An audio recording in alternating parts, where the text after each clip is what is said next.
How do you price your home in the shifting market so that it would sell? You'll want to stay on and watch.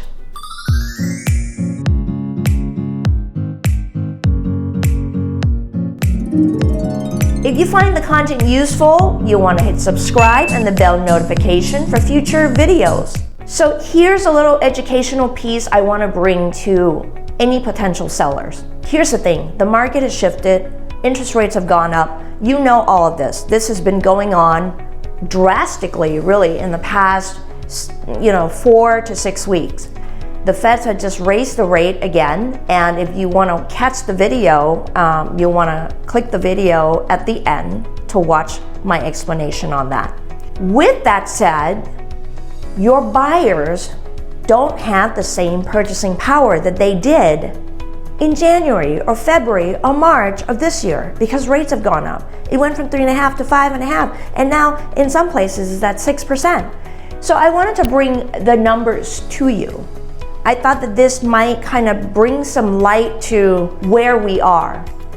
It doesn't mean that, the price is declining and the market is declining, but it does mean for sellers, you need to make some adjustment of your expectation of what price the house should be on the market.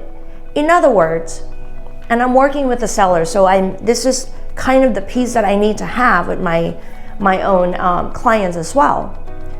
If you are putting the house on the market, it's now the end of June, we're going into July, right? The sold comparables that we're pulling, if we're pulling the comparables back in March, that is not really a solid comparable that would apply now, because in March we're still at about maybe 4%, right? Well, now we're at 5.5%. So the house that sold way above asking price in March is now it may not even sell at that price that sold in March. So you may have to make some modification, seller, depending on your sense of urgency and your timing and how soon you want to get the house sold, right? And also it depends on your competition. How many houses comparable to your price are on the market and where are they pricing it at? If you're the highest priced home for those similar specifications, number of bedrooms, number of bathrooms, and so on and so forth, you might want to think twice about that, because being the price leader right now is not gonna get you a win, because there are more houses on the market and there's more limitation on the buyers on what they can afford, right? So I'm gonna put some numbers up just to kind of give you an idea, okay? So here's a scenario. If you have an $800,000 price range and you have a buyer with 20% down, back when at the beginning of the year when we have 3.5%, right, interest rate, their monthly mortgage is $2,874 at 3.5%. Now, at the rate of 5.5%, their monthly mortgage rate for the same purchase price of $800,000 with 20% down would be $3,634.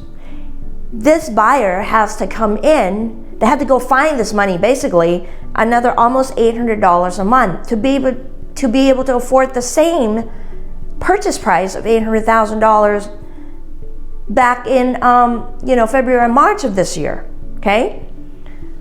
Second scenario, at a $700,000 purchase price, right, with 20% down, back when it was 3.5%, the monthly mortgage would have been $2,515, okay? Now at 5.5%, it would be $3,180. That's what is that? Almost $600 more that the buyer has to find to be able to purchase the home of $700,000. And as a disclaimer, this is just principal and interest. We have not even factored in tax and insurance, which is what basically all of the lenders require for the buyer to come in. So it's not just principal and interest that they're having to come up with. They have to come in with the required property insurance and the required property taxes that get collected up front.